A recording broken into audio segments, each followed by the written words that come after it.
Kia ora, everyone. Welcome to Politics in 4 Sentences. We're into our second episode. We've had a huge response to our first episode. Most of it's constructive and positive. I particularly enjoyed the write-up from the spin-off and the comparison to The Simpsons. After all, it is one of the greatest TV shows of all time. So I'm assuming we're on to a winner. Now today joining me is the newly elected president of the ACT Party, Mr. Tim Jago, and the man that needs no introduction, Mr. David Seymour. G'day. G'day, Tim. Hi, Rowan. G'day, David. Thank you for having me here. First of all, Tim, delighted to have you on the show. Congratulations on your election. I understand you've been given a few hairy goals leading into the next election.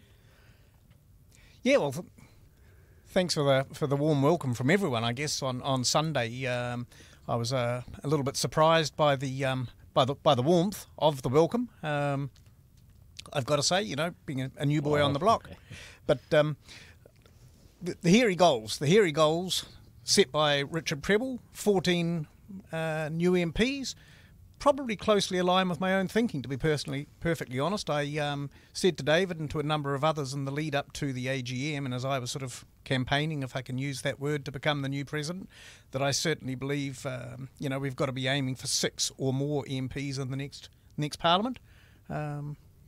So the goal's out there. Thank you, Tim. Now, you've had a successful party launch. I know there's been mixed coverage of it in the mainstream media, which is all the more reason why we're doing this podcast. Now, David, I'd love to get your thoughts on it. I know you announced some policy. What to you personally is the most important one? Oh, look, it's hard. It's like asking me to say which is the favourite child. We love them all. And look, I mean, the free speech has got huge coverage because, you know, the fact is many New Zealanders do feel that in a post-Christchurch environment, their ability to think what they like to think and say what they like to say may be under threat. And so ACT has basically said, look, you know, if the government wants to take the Human Rights Act and beef up Section 61 and make it apply to more types of speech and give more teeth to punish people for what they say, then we're going to go the other way. We're going to say, actually, we want to take Section 61 out. Look, I think what we did around the flat tax, you know, one rate of tax, the simplest tax system in the world, the best incentives in the world, 17.5%. That's the policy of an aspirational, achieving society. I could go on all day, but that's the first David, I want to focus a little bit on the free speech. I know, there was a quick poll done on the AM show, and I believe there was 85% of people on that poll believed free speech was under threat, and it's a real concern. Yet the media and the establishment and other politicians, dare I say, been quite silent on the issue of free speech. Why is that? I mean, I'd like to know, is that poll absolutely skewed like the rest of the polls in Australia and others, or what are we getting wrong here? Well, it's not a scientific poll. I mean, it's a poll of people who are looking at the AM show Facebook page at a certain time. So that's probably not a totally representative group of people. On the other hand, when it's 85% and it's at least a few thousand people, you know something's up. Yeah. Because, you know, it's not a totally unrepresentative sample. It's still a pretty broad cross-section, and 85% is a very strong result. So, it's probably not accurate to within 1% or even 10%, but I doubt that it's less than half of people who have that feeling. I think, out in the public there is that sense of, over-the-top political correctness that's being applied in today's society. Tim, what are your thoughts on that? Well, I think what we're seeing is a sort of a settling down of the average New Zealander, particularly post-Christchurch. They find their mojo again, and they're prepared to say what they think. There was a political correctness prevailing attitude there for several weeks, but I think the pendulum swung back, and obviously the position that David's taken has galvanised a lot of people and has given them the courage to, publicly declare where they stand on issues. Yeah. After all, it is one of the basic rights of people, and look, good on you for standing up for it. You've got my support, no doubt on that. But let's talk. Isn't one of the interesting things David was probably the sole politician in Parliament to take that position, and oodles of others just remained silent. Because they ran from the issue. It's an interesting thing. It's an interesting comment, because I've seen some of the comments that have come back, and I know you mentioned this at the conference too, David, that if these hate speech laws were to go ahead, you could possibly look for a few silence most of my critics that say mean things to me. No, look, I think ultimately, it's a live issue. It's fundamental to our country and our free society, and it is true that we've been in a time where people have lost sight of that. I'm proud that ACT never did. Thank you, David. Now, the show is called Politics in Full Sentence because we want to really get to the bottom of these things, and there's been a lot of things said about you saying, "Oh, you're inciting racism. You're applying." I mean, I know the news hub coverage of that policy was, in my opinion, quite biased, and there was no comments from you or anyone representing the ACT Party. Yet there was somebody from the Maori Council who basically came out and said that David wants to make it okay for someone to call me the N-word. And please, can you just respond to that? Yeah, I mean, first of all, the laws aren't really stopping that now. So if you look at the Human Rights Act, Section 61, hasn't been a successful prosecution under it since 1979. The options are either you get rid of it or it gets seriously beefed up and it actually does threaten freedom of speech. We say get rid of it. But look, I think it's really unfortunate what some elements of the media have done, which is basically said, if you believe in freedom of speech, it must be because you're racist. And first of all, there's no logic to that. Yeah. It's very possible that someone can believe in freedom of speech as being a really important value, but they're not a racist person. Yeah. And actually, in my view, that's the overwhelming majority.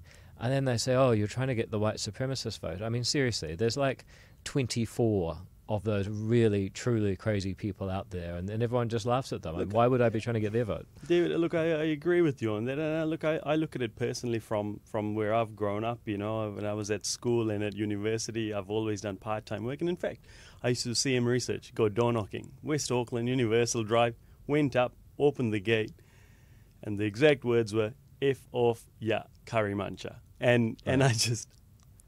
That's just me. I laughed and I thought, well, I guess I won't be getting the free price, and I walked off to the next one. But I guess the point I'm proving that I want to make is that I think there's two types of people. You can either choose to be a victim and let that affect you for the rest of your life, or you can move on, go, if an idiot, carry on. Yeah. And look, I understand what you're saying, and it's not freedom of speech is a free expression. For me, personally, I don't have the time to waste the time on that. But that's not where freedom of speech actually comes in. Is there in any area, maybe, Tim, you could possibly contribute to this conversation as well, where that freedom of speech has benefited us positively? Well, first I want to say I really struggle with this concept that sort of, 2 and 2 equals 5, that just because you've got freedom of speech, it automatically means that you're a racist. I mean, I want freedom of speech. I want to be able to articulate my viewpoints on all manner of things, whether it's politics, the economy, sport, whether I like a particular team, the way that, so on and so forth. So that's one concern I've got. I guess the other concern I've got, and you've introduced it already, is this victim thing.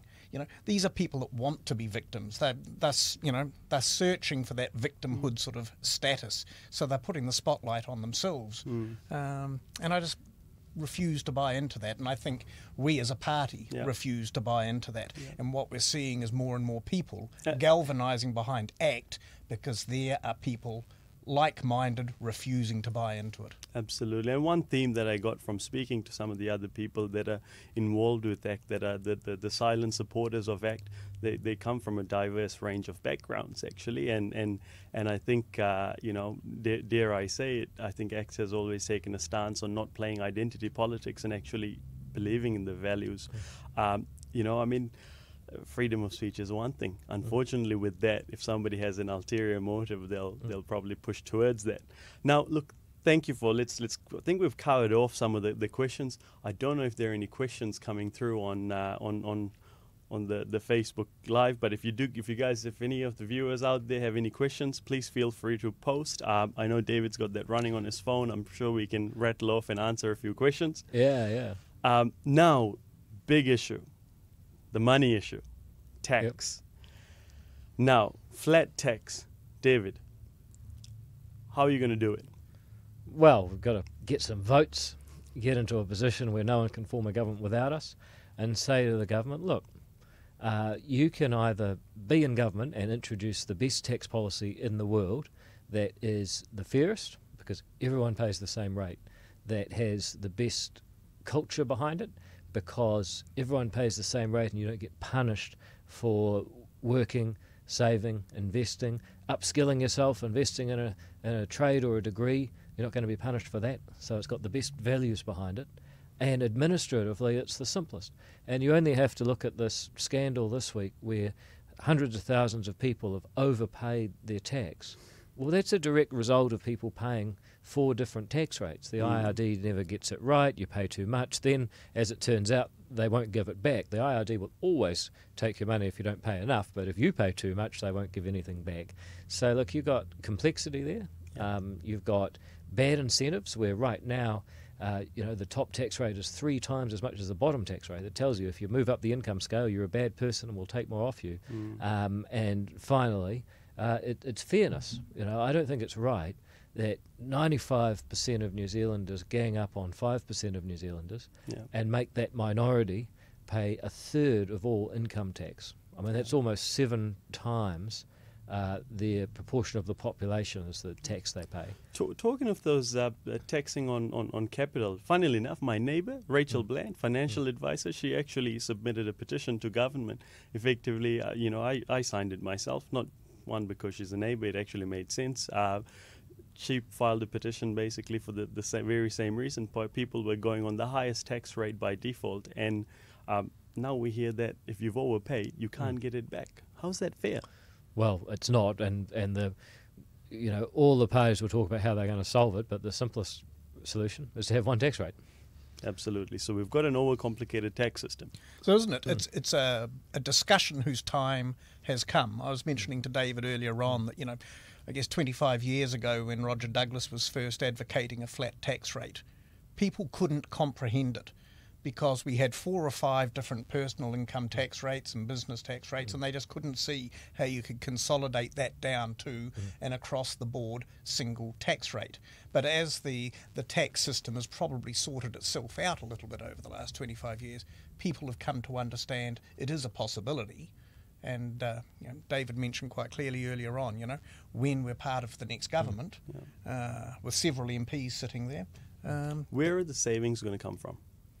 So how are you going to reduce government expenditure to match the reduced taxes? That's right. So it's pretty, if you just go through it, so basically having a 17% flat rate reduces government tax revenue by about $5 billion.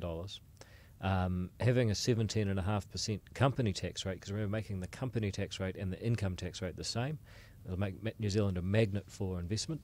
That's another $5 billion. So in total, it's a $5 billion reduction. So how do you make that up? Well, first of all, if you give people back $10 billion, they're going to spend it, and some of that is going to be spent on things that incur GST.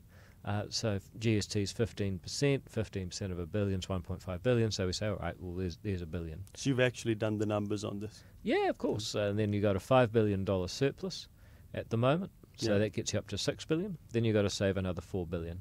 So, okay, KiwiSaver subsidies, totally crazy. Why would we tax you and then give you some of your money back? So we're just going to cut tax.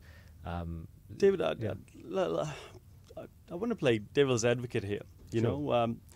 I guess I effectively for the low income earners that are there at the moment, that's effectively a tax increase for them. Yep. How much is that, and what sort of an impact does it have? I mean, what's your answer to those low income earners that are actually going to end up paying more tax? Well, the tax rates that we have now are far too progressive. and totally unfair. Our proposition is that everybody pays the same rate. That's fair. Does it mean that when you take the bottom rate on your first $14,000 from 10.5% as it is now, up to 17.5%, the flat rate that everybody pays, do you pay 7% more on your $14,000? Yep. How much is that? About $19 per week. So who's going to be affected by that? Well, some very low-income workers who have massive resources available to them in terms of accommodation supplements, working for families, benefits and so on. Okay. Some superannuitants, we're going to increase superannuation by the amount of extra tax, so that's a wash for the government and for the recipient. Okay. Some people who are students, who are kids doing a paper run, people who are not in a position where they're full-time workers anyway. And then you're also going to have a lot of people who are workers, but they're in a household where there's other people that earn more. So I'm thinking about high school kids and students of parents. I'm thinking about partners where you've got one that's a breadwinner and one that might stay at home. So a lot of people, even though they'll pay more tax, their household will be a lot better off. Okay. Tim, now on that note, I think most companies. I read somewhere there was a figure done. Would it be true that the highest tax increase would potentially be only as high as, what is it, $19 or something like that? Am I accurate, or am I reading fake news? The embedded fake news? Look, I couldn't tell you whether that's accurate or not. I'd have to refer that one, to be perfectly honest, across to David again. So what are we talking about? I'm just reading these comments coming in. So you had to tell me what the question is. If you've got any interesting comments that you want to bring up, feel free to interrupt, David. I'd love to. Sorry. Someone's asking about secondary tax. Like, you don't have secondary tax when there's one tax rate. But what was the question? My question was about on the increase. What amount? I read somewhere that it was that the highest increase would only be about $19. Well, a week. $19 a week is the increase. In tax, if you're under 56,000, okay. Or actually if you're under 48,000, it tapers off after that. But you got to remember that the people who are we've just given the answer to that. Okay, thank you. Now on tax, I'd like to I know there's a lot being said about it. There's a question I've noticed even on the likes of LinkedIn. I saw Chris Simpson, the CEO of the Waikato Chamber of Commerce, had actually put up a post as well, where the likes of National came out and said, pretty much dismissed it. What are your thoughts on that? Oh, look, you go back 6 years, people said charter schools were a crazy idea that nobody needed. You talk to the National Party today, it's the best idea they ever had. Fair call. Look, I'd like to leave it there on tax. Are there any other questions coming through on the tax policy on Facebook? Well, I'll give it to you. You can ask the questions. Someone's asking about the euthanasia vote. That's coming up next week. That's right. What will you do to change the Arms Act? A lot of different questions. Sorry, I'm gonna stick to following up on. Just while you're doing that, can we have a quick discussion on the arms? Yeah. Because let's have a quick Labour discussion. government just announced their buyback scheme and regulations and bits and pieces this morning, and it's really sparked talkback radio. Okay. And I think, again, what we're seeing is a whole lot of mainstream New Zealanders, with the benefit of hindsight, 6 weeks down the track, going, gosh, we've had a knee-jerk reaction. What's being foisted upon us isn't all that practical at all, and it's going to become restrictive, and it's going to impinge not just on the farmers that need their guns, but the recreational sector and bits and pieces. So, yep. I agree, Tim. That's a very, very valid point there, and I think it's a 6 weeks is long enough for a sombering moment for people to actually have a look at it and go, okay, what did we do here? And actually, I'd like to put my hand up here, and I think I was one of them who went with the emotion of the tragedy that happened in Christchurch. That was I think nobody was essentially thinking straight, and it's very important that we have consistent process, particularly when it comes to passing legislation. I know, David, you were the lone voice in Parliament for a bit of sanity there. How do you see this panning out? Well, look, first of all, as we said at the time, everyone knows that rush legislation is bad legislation. And the other thing I'd say is that everybody knows that you're not going to get back an estimated 300,000 firearms that have been banned for 168 million in the budget, plus 40 million they announced today that's going to be rated out of the ACC coffers.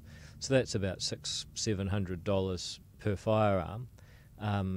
Many of these are worth $10,000. I mean, I've not been someone that's had a lot to do with the gun community for years and years, but I know a little bit, and I've learned a lot lately.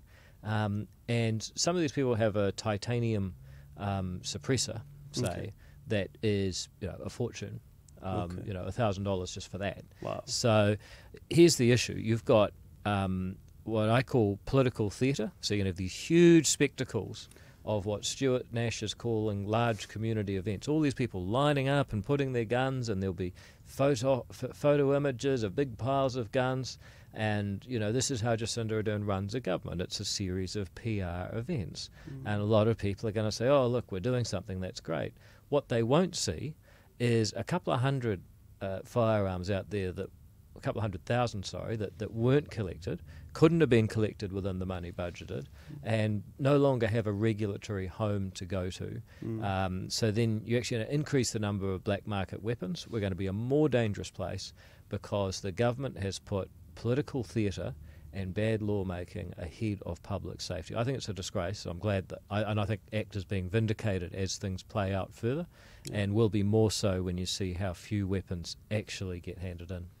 Isn't there another elephant in the room too, which is what is it actually going to cost us as a country?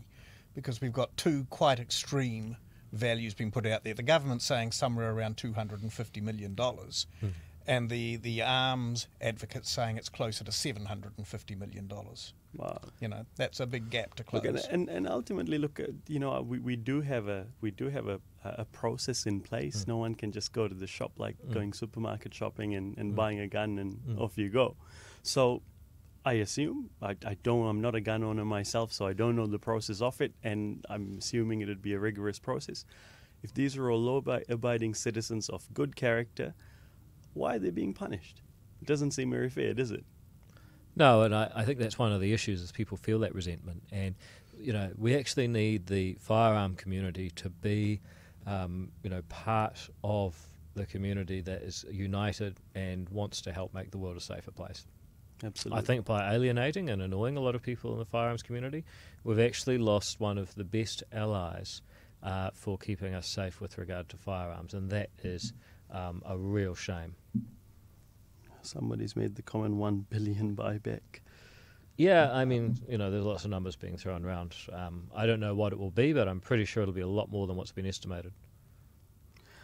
Yeah. Hey, look, let's move on to, we've covered off tax.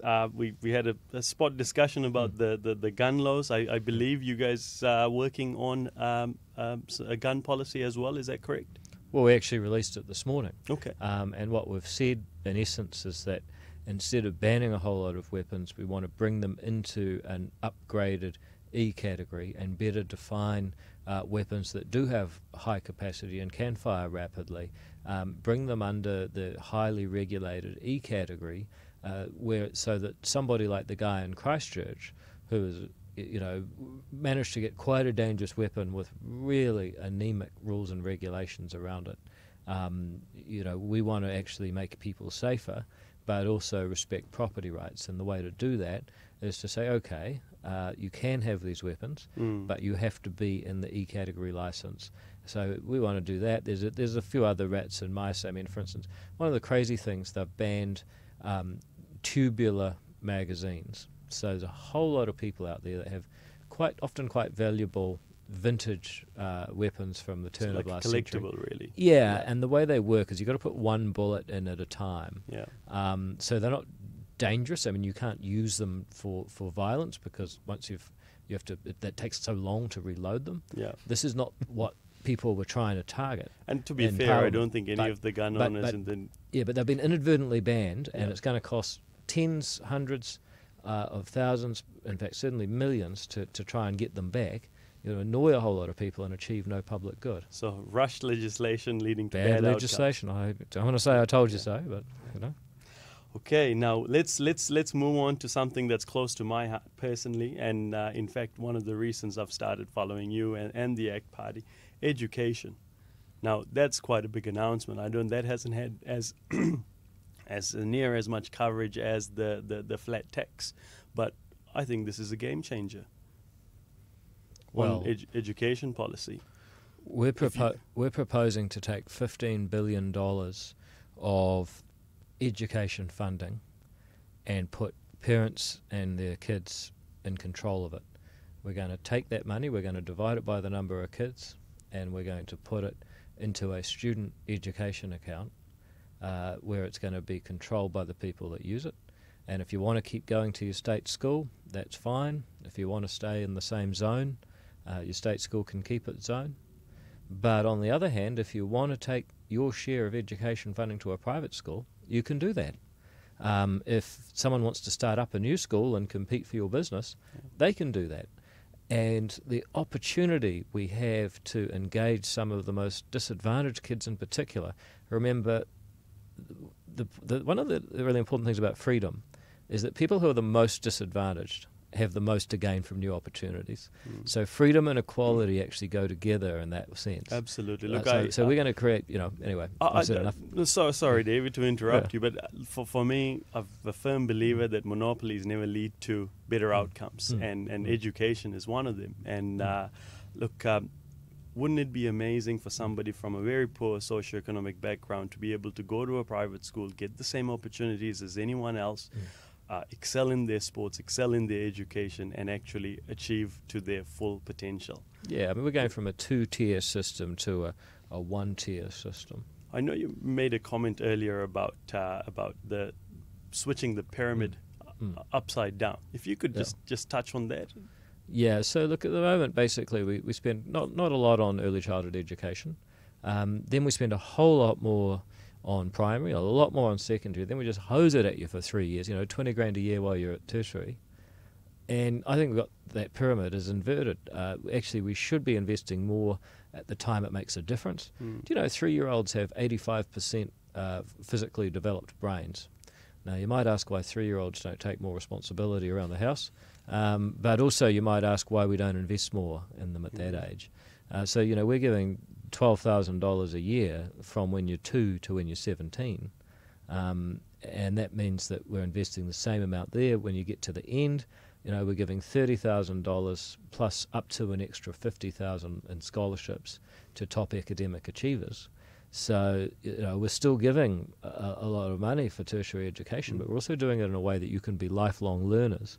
So how do you trust the parents to spend this money accordingly? Like, how is it going to be policed or controlled? First of all, humans are born more vulnerable than any other species. So that's number one. Number two is that as a result of that, the parenting instinct is the strongest of any species, the protectiveness. So I think there's a lot of people underestimate. They say, parents in poor neighborhoods won't make good decisions for their kids. What an outrage. What a rude thing to say, and turns out to be inaccurate. People across different spectrums of whatever stereotypes people are holding love their kids. That's not to say that there's always going to be some people in any community who will try and rip off a system.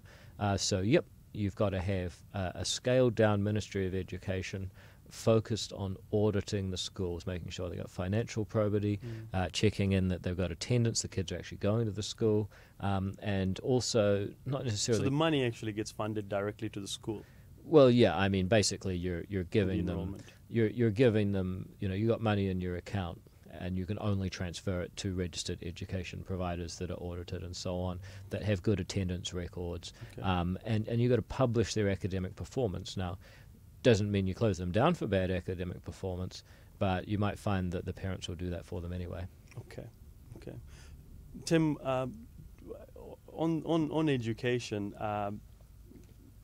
what are your thoughts on the... Well, look, I'm bemused by where this current government's going, right? I grew up in a day when education administered through a whole lot of regional offices. So there was a Ministry of Education office in Wanganui, there was one in Hamilton, there was so on and so forth.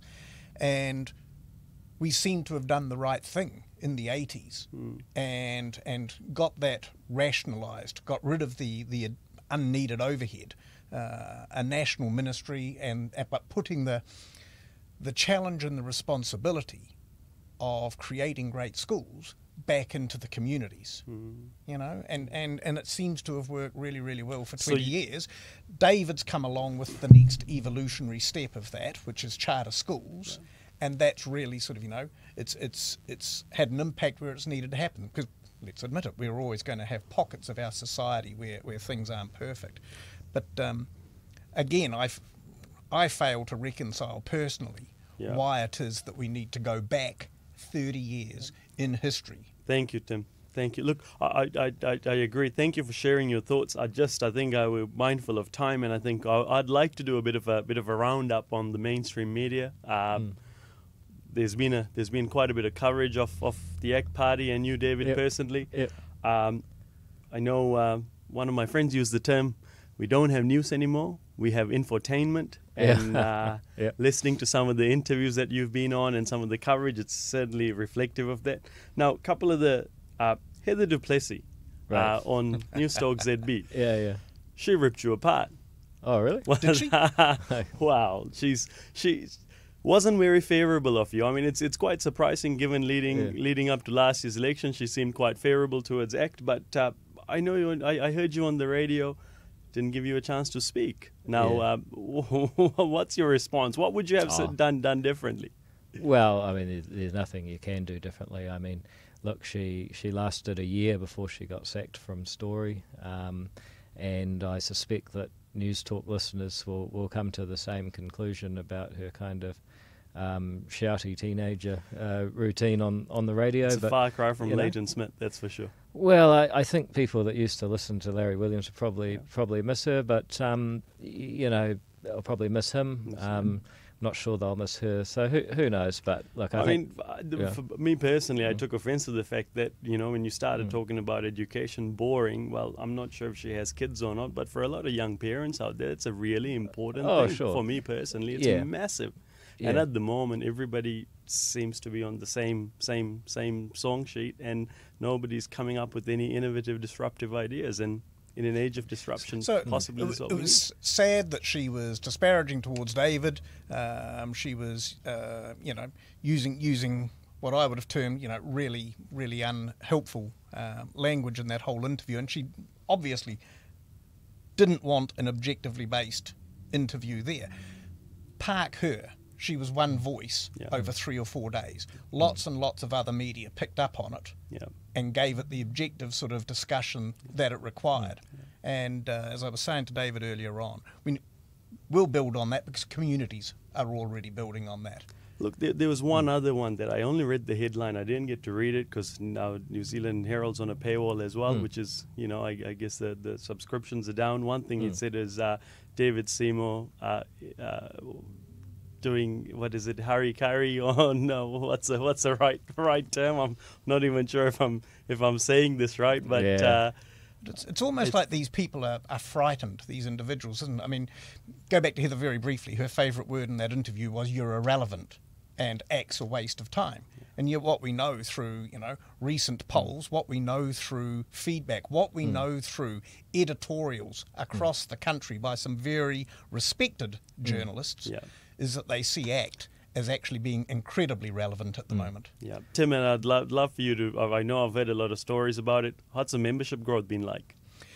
Well, if you ask me what it was percentage-wise, it's something like 8.5% in 4 days, and that's impressive. That's really impressive. That says that mainstream New Zealanders have tuned in to what the relaunch was all about. They have tuned into the new policies. They have tuned into David's key messages, and they're saying, actually, we like this. It's us. That's right. And I guess, would it be fair to say that the mainstream media is too far left-leaning? Well, comments. I mean, who knows? Who cares? I mean, they may be, but what I see out of the last week is that You look at today, all the Fairfax papers got an editorial on ACT. The Herald's got an editorial on ACT. The back of the Herald is Mike Hosking saying, don't write ACT off. Yeah. You've got just about every single media outlet is running on ACT every day, all of this week. Today it's the gun issue. ACT's taken a strong position on that. So all I see is, ACT. I mean, if anyone says we're irrelevant, look, I mean, forget the Hari Kari. I think you might be doing the Hari Krishna work when you're doing the God's work. Well, the Indian community yeah. might get that joke, but you just don't know, do you? Yeah. I think something else that people should understand, and we're taking a lot of delight from, is some of the names that are joining ACT. Now, these are people that have been long-standing members of other parties, and they're saying in their emails, you are proving to be the only opposition in Parliament. You are proving to be the only party of the right. We're moving to you. Yeah, that's fantastic. Hey, look, guys, thank you so much for taking the time to join me. And that is the roundup of our second episode of Politics in Full Sentences. Please provide feedback. Don't forget to subscribe. And I look forward to doing this on a weekly basis leading into the next year's election. Absolutely. Hey, thanks for being such a great host, and great to have you on board, Tim. Thanks very much. A pleasure. Thank you.